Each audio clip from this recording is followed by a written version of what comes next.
भाग्य का खेल। एक गांव में पारो नामक एक गरीब विधवा रहती थी। उसका एक पुत्र था। वह इतनी गरीब थी कि घर में 4 बर्तन भी ढंग के नहीं थे। लड़का अभी छोटा था। पारो ने बड़े प्यार से उसका नाम नसीब सिंह रखा था, मगर वह इतना बदनसीब था कि उसके पैदा होने के कुछ समय बाद ही एक बीमारी से उसके पिता की मृत्यु हो गई। पारो घरों में चौका बर्तन आदि करके उसे पाल रही थी। उसे पक्का विश्वास था कि नसीब सिंह बड़ा होकर उसके सारे संकट दूर कर देगा और उसका बुढ़ापा चैन से गुजरेगा। इसी आस में रात दिन मेहनत करके वह अपने बेटे को पाल रही थी। नसीब सिंह था तो छोटा किंतु समझदार बहुत था। संयम और धीरज की उसमें कमी न थी।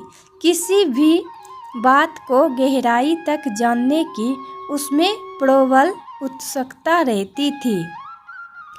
एक दिन उसने अपनी माँ से पूछा, माँ, हम इतने गरीब क्यों हैं? यह सब तो ईश्वर की मर्जी है बेटे, दुखी स्वर में पारो ने कहा। सब नसीब की बात है। मगर नसीब सिंह यह उत्तर पाकर संतुष्ट नहीं हुआ। वह बोला, ईश्वर की ऐसी मर्जी क्यों है? बेटा, यह तो ईश्वर ही जाने। अगर ईश्वर ही जाने तो ठीक है, मैं ईश्वर से ही पूछूंगा कि हम इतने गरीब क्यों हैं। बताओ माँ, बताओ कि ईश्वर कहाँ मिलेगा। पारो तो वैसे ही परेशान रहती थी, अतः उसकी बातों से उकता कर उसने कह दिया, वह जंगलों में रहता है, लेकिन तुम वहाँ न जाना। लेकिन नसीब सिंह ने दिल ही दिल में उसी क्षण इरादा बना लिया कि वह ईश्वर को ढूंढेगा और पूछेगा कि आखिर हम इतने गरीब क्यों हैं। एक दिन वह जंगल की ओर चल दिया। जंगल घना और भयानक था। चलते चलते नसीब सिंह बुरी तरह थक गया, मगर भगवान की परछाई भी उसे दिखाई नहीं दी। अतः वह थक हार कर पत्थर की एक शिला पर जा बैठा और सोचने लगा कि भगवान तो यहाँ कहीं नहीं है, आखिर गरीबी दूर कैसे हो। तभी संयोगवश मृत्यु लोक का भ्रमण करते करते शिव पार्वती उधर ही आ निकले। उन्होंने बच्चे को वहाँ बैठे देखा तो उन्हें बड़ा अचरज हुआ कि यह अबोध बालक इस विहर जंगल में बैठा क्या कर रहा है। भगवान शिव ने बालक से पूछा, तुम कौन हो बालक, और इस जंगल में बैठे क्या कर रहे हो? मैं ईश्वर को ढूंढ रहा हूँ। ईश्वर को पार्वती चौकी और पूछा, मगर कोई ईश्वर से तुम्हें क्या काम है? मैं उनसे पूछना चाहता हूँ कि हम इतने गरीब क्यों हैं? दूसरों की तरह हम पर भी भाग्य की कृपा क्यों नहीं है? निर्भीक सिंह ने निर्भीकता से उत्तर दिया। माँ पार्वती और भगवान शिव उस बच्चे का साहस देखकर बहुत प्रसन्न हुए। माँ पार्वती तो करुणा की सागर हैं। उन्हें उस बच्चे पर बड़ी दया आई और भगवान शिव से मुताबिक होकर बोली, प्रभु, इस बालक का कुछ कीजिए। हम कुछ नहीं कर सकते पार्वती, क्योंकि इसके भाग्य में यही सब लिखा है। भाग्य देवता के लेख के अनुसार इसे ऐसा ही जीवन भोगना होगा। नहीं नहीं स्वामी, आपको कुछ करना ही होगा। माँ पार्वती हठ करने लगी। जिन करो पार्वती, यदि हम उसे कुछ दे भी देंगे तो वह इसके पास नहीं रुकेगा। इसे वैसा ही जीवन जीने दो जैसा भाग्य देव चाहते हैं। नहीं प्रभु, इसकी गरीबी दूर करने के लिए आपको इस पर कृपा करनी होगी। जब माँ पार्वती जिद करने लगी तो भगवान भोले शंकर ने बच्चों को एक हार दे दिया। हार पाकर नसीब सिंह बहुत प्रसन्न हुआ और खुशी खुशी अपने घर को चल दिया। माँ पार्वती संतुष्ट थी कि उन्होंने एक अबोध बालक की मदद की और अब उसके दिन सुख से कटेंगे। लेकिन त्रिकालदर्शी भोले बाबा जानते थे कि यह हार उसके पास रहेगा ही नहीं। चलते चलते नसीब सिंह के पेट में अचानक दर्द उठा और वह शौचालय के लिए इधर उधर देखने लगा। उसने भगवान शिव का दिया हार पत्थर की एक शिला पर रख दिया और झाड़ियों के पीछे पीछे चला गया। तभी एक चील कहीं से उड़ती हुई आई और उस हार को उठाकर उड़ गई। अरे मेरा हार! सब कुछ भूलकर लड़का चील के पीछे भागा, मगर कब तक वह चील का पीछा करता, कैसे पकड़ता उसे। एकाध बार पत्थर उठाकर उसने चील को मारने की कोशिश की, किंतु चील अधिक ऊंचाई पर थी।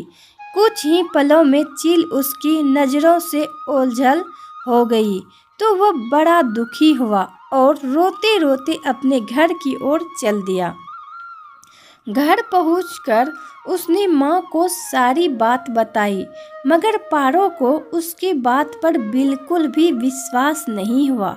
हाँ, उसकी बात सुनकर थोड़ी सी उदास अवश्य हो गई, लेकिन नसीब सिंह माँ की उदासीनता देखकर थोड़ा उदास हो गया नहीं हुआ। उसने मन ही मन निर्णय लिया कि वह कल फिर वहीं जाएगा और भगवान शिव पार्वती को अपनी विपदा सुनाएगा। उसका विश्वास था कि भगवान शिव उस धूर्त चील को अवश्य ही दंड देंगे। भगवान शिव ने पार्वती से कहा, देखो उसके पास कल वाला हार नहीं रहा, उसे एक चील ले उड़ी है और दूसरा हार पाने वो उस चील को दंड दिलवाने की इच्छा लिए वह लड़का आज फिर आया। पार्वती देवी ने फिर भगवान शिव से प्रार्थना की, आप चाहे चील को दंड दे या ना दे, किंतु इस लड़के की सहायता करके इसकी निर्धनता दूर करें। हम अब कुछ नहीं कर सकते देवी, यदि तुम जिद करती हो तो हम ब्रह्मा से कहते हैं वही इस बालक की कुछ सहायता करे। कहकर भगवान शिव ने ब्रह्मा जी को बुलाया और सारी बात बताकर आग्रह किया कि आप ही इसकी कुछ मदद करें। तब ब्रह्मा जी ने लड़के को हीरे की एक अंगूठी दे दी। लड़के ने अंगूठी जेब में रखी और खुशी खुशी अपने घर चल दिया। उसने सोच लिया था कि वह अब एक पल के लिए भी अंगूठी को अपने से अलग नहीं करेंगे। चलते चलते अचानक उसे प्यास लगी। वह सरोवर के किनारे पहुंचा और जैसे ही वह चुल्लू भर की पानी पीने के लिए झुका, वैसे ही उसकी जेब से अंगूठी निकलकर पानी में जा गिरी और इससे पहले कि वह उठाता एक मछली उसे निगल गई। नसीब सिंह फिर रोते रोते घर आया और माँ को सारी बात बताई। बेटा, जब तक भाग्य में नहीं है तब तक कोई भी चीज़ नहीं रुकेगी। माँ ने उसे दिलासा देते हुए कहा, जब भाग्य देवता खुश होंगे तो मिट्टी भी सोना बन जाएगी, मगर इस प्रकार किसी के देने से हमारी गरीबी दूर नहीं होगी। उसे समझाकर माँ अपने काम में लग गई, मगर नसीब सिंह भी हार मानने वाला नहीं था। उसने मन ही मन सोच लिया था कि वह कल फिर जाएगा। तीसरे दिन वह फिर जा पहुंचा। शिव और पार्वती उसका यह साहस देखकर बहुत खुश हुए। शिव जी ने इस बार ब्रह्मा जी के पास जाकर बात की वह लड़का तो बड़ा साहसी है, इसका कुछ उद्धार किया जाना चाहिए। तब ब्रह्मा जी ने सलाह दी कि हमें भगवान श्री हरि के पास जाना चाहिए, वही इसका कोई हल बताएंगे। अतः वह श्री हरि के पास जा पहुँचे। पूरी बात सुनकर भगवान विष्णु ने नसीब सिंह को कुछ हीरे दिए। हीरे पाकर वह बहुत खुश हुआ और इस बार बिना कहीं रुके उसने सीधे अपने घर जाने का निश्चय किया, क्योंकि 2 बार उसकी चीजें खो चुकी थी। जब वह घर पहुंचा, माँ घर पर नहीं थी। अतः नसीब सिंह ने हीरे एक लोटे में रखकर कोने में छिपा दिए और माँ को ढूंढने निकल पड़ा। वह मन ही मन सोचने लगा कि अब माँ को किसी के घर काम करने की क्या आवश्यकता है, अब तो वह भी अमीर बन गए। उधर पीछे से चोर उसके घर में घुसे और जो भी सामान हाथ लगा लेकर भाग निकले। उस सामान में लोटा भी था जिसमें हीरे रखे थे। जब वह माँ के साथ वापस आया तो देखा कि हीरे गायब थे। इतना ही नहीं, घर का दूसरा सामान भी गायब था। अब तो उसकी माँ को बहुत गुस्सा आया। वह बोली, क्यों मुझे नई नई कहानियाँ सुनाकर पागल बनाता जा रहा है? सारा दिन आवारा की तरह इधर उधर भटकता रहता है और शाम को पिटाई के डर से कोई नई कहानी सुना देता है। माँ की डांट सुनकर लड़का रोने लगा। वह तो केवल वही जानता था कि जो कुछ भी उसने बताया था वह सत्य था। डांट खाकर लड़के की हिम्मत और बढ़ गई और अगले दिन वह फिर उसी स्थान पर जा पहुंचा। भगवान भोले शंकर सोचने लगे कि इस पर इतनी मुसीबतें पड़ी, लेकिन इसने हिम्मत नहीं हारी। इससे वह बहुत प्रसन्न हुए और भाग्य देवी के पास जाकर बोले, यह लड़का बहुत ही साहसी, हिम्मती और धीरज वाला है। ऐसा व्यक्ति अभागा नहीं हो सकता, इसे कुछ दे दो। आज्ञा पाकर भाग्य की देवी ने नसीब सिंह को सोने का एक सिक्का दिया। सिक्के लेकर नसीब सिंह खुशी खुशी अपने घर को चल दिया। जब उसने घर जाकर वह सिक्का अपनी माँ को दिया तो उसकी माँ बहुत खुश हुई, अब क्योंकि उन पर भाग्य देवी की कृपा हो गई थी। अतः सारे काम ही अपने आप शुभ होने लगे। दूसरे दिन ही एक मछली वाला उसके गांव में मछली बेचने आया तो लड़के ने वही सिक्का देकर मछली खरीद ली। उसकी माँ ने मछली का पेट चीरा तो वह अंगूठी निकली जो ब्रह्मा देव ने उसे दी थी और जो उसकी जेब से तालाब में गिर गई थी। माँ ने अंगूठी संभाल कर रख ली और नसीब सिंह से बोली, जा बेटा, जंगल से थोड़ी लकड़ियाँ ले आ, आज घर में ईंधन बिल्कुल नहीं है। लड़का कुल्हाड़ी लेकर जंगल की ओर चल दिया। वहाँ जाकर जिस पेड़ पर लकड़ी काटने के लिए चढ़ा, वहाँ उसी चील का घोंसला था जो उसका हार उठाकर ले गई थी। लड़के ने देखा कि चील कहीं आसपास नहीं थी। नसीब सिंह ने अपना हार उठा लिया और जो भी थोड़ी बहुत लकड़ियाँ पेड़ के आसपास पड़ी थी वही उठाकर घर की ओर चल दिया। माँ हार पाकर बहुत खुश हुई। अब तो देखते ही देखते उनके दिन बदल गए। घर में किसी चीज का अभाव नहीं रहा। फिर ईश्वर की कुछ ऐसी करनी हुई कि जो चोर उसके घर से हीरे चुरा कर ले गए थे, उन्हें सपने में महादेव ने चेतावनी दी कि जो हीरे उस लड़के के घर से चुरा कर लाए थे वे तुरंत वापिस कर दो, वरना तुम्हारा सर्वनाश कर दूंगा। चोर उसी दिन हीरे उसके घर पर दे गए और अपनी गलती के लिए माफ़ी भी मांगी। इस प्रकार उस अभागे का भाग्य चमक उठा। अब उसके घर में किसी भी चीज की कोई कमी नहीं थी और उसकी गरीबी सदा के लिए समाप्त हो गई। चंद्रिका नगर के निवासी लाला राम नामक बनिए का लड़का 100 रुपये मूल्य वाली एक पुस्तक खरीद लाया। उस पुस्तकों में एक स्थान पर लिखा था कि मनुष्य अपने भाग्य का लेखा तो बड़ी ही आसानी से पा लेता है, लेकिन जो भाग्य में नहीं लिखा होता उसे जी तोड़ परिश्रम करने के उपरांत भी पाने में असमर्थ रहता है। यह एक अटल सत्य है और इसमें परिवर्तन के लिए कोई भी उपाय नहीं है। बनिए ने इतनी महंगी पुस्तक खरीदने पर अपने पुत्र की काफ़ी प्रशंसा की। पुत्र द्वारा अपने निर्णय को उचित बताने पर लाला राम क्रोधित हो उठा और अपने पुत्र को नीच अटूट तथा विवेकहीन बताकर घर से निकाल दिया। बनिया का बेटा अपने पिता के व्यवहार से दुखी होकर किसी दूसरे शहर में चला गया। जो भी उसके संपर्क में आता तो वह एक ही वाक्य में अपना परिचय देता।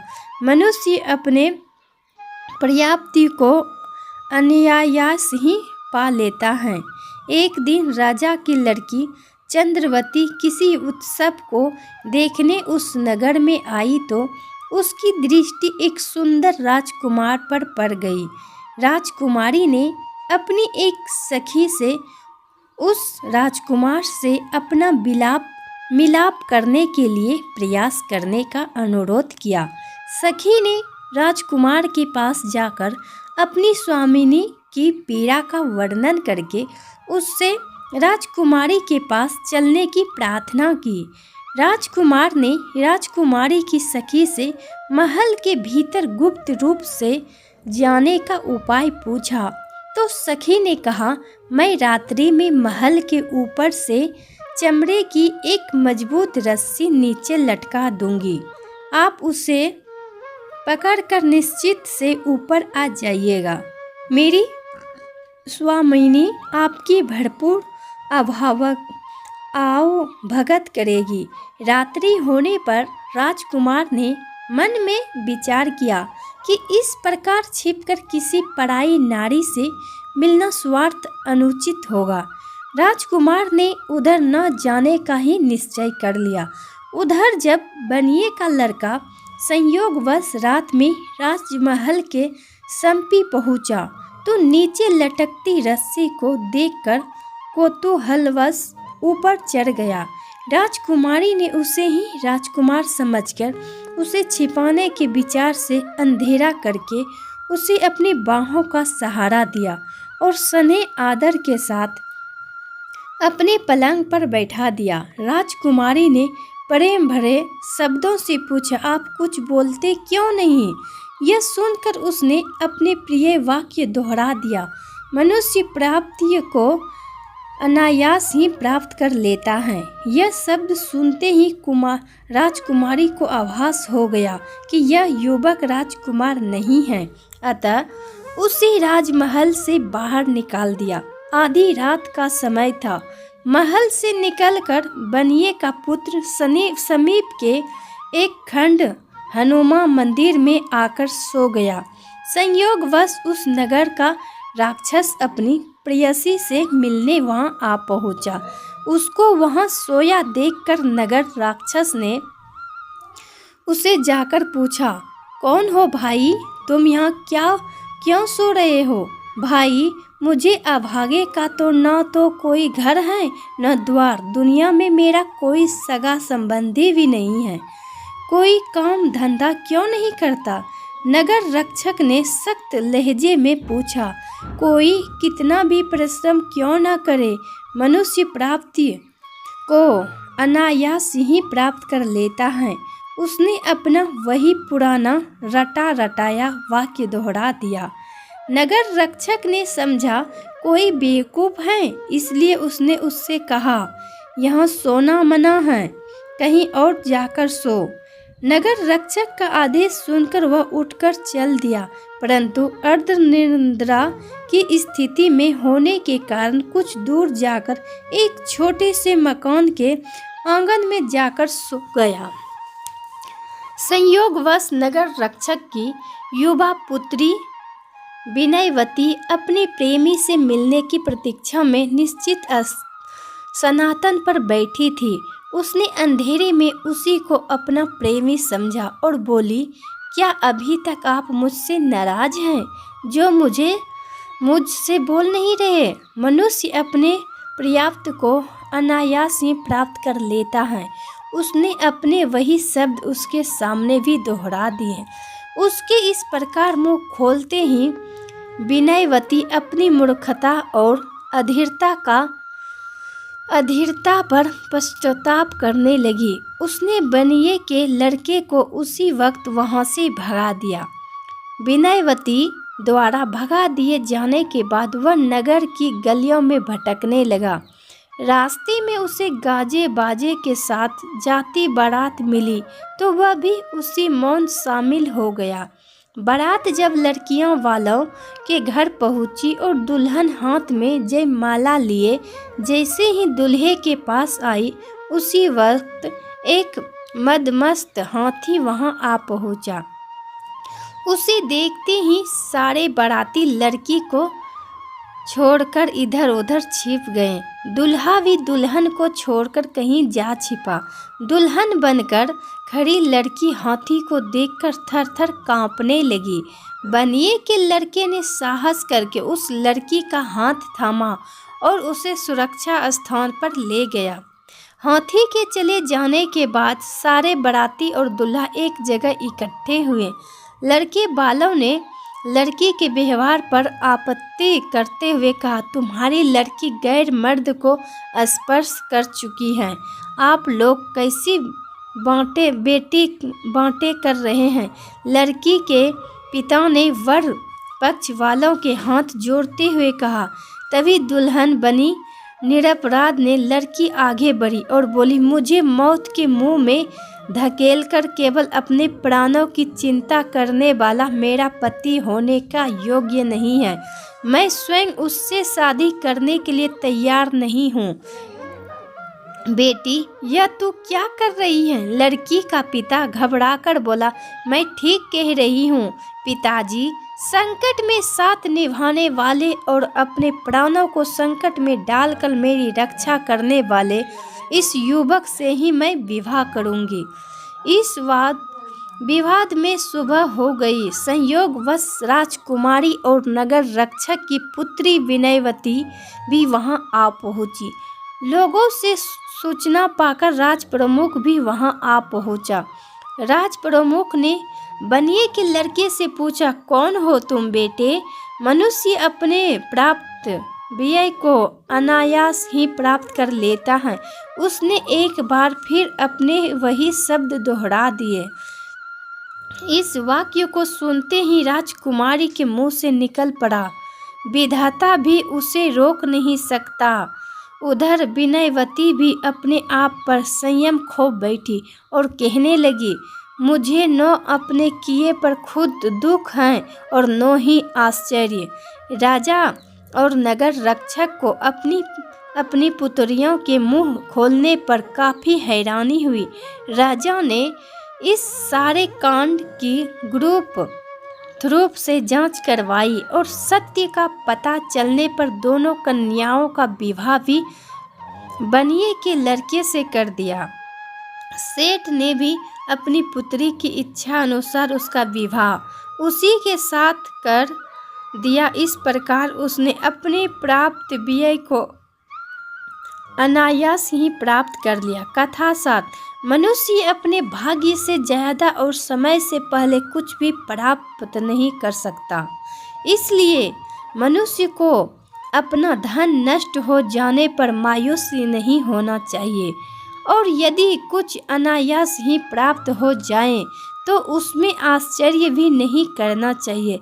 इस सारे खेल के पीछे भाग्य रचयिता का ही हाथ होता है। ना चाहते हुए भी इस बनिए के बेटे को इतना कुछ मिल गया जो वह मांग कर भी प्राप्त नहीं कर सकता था।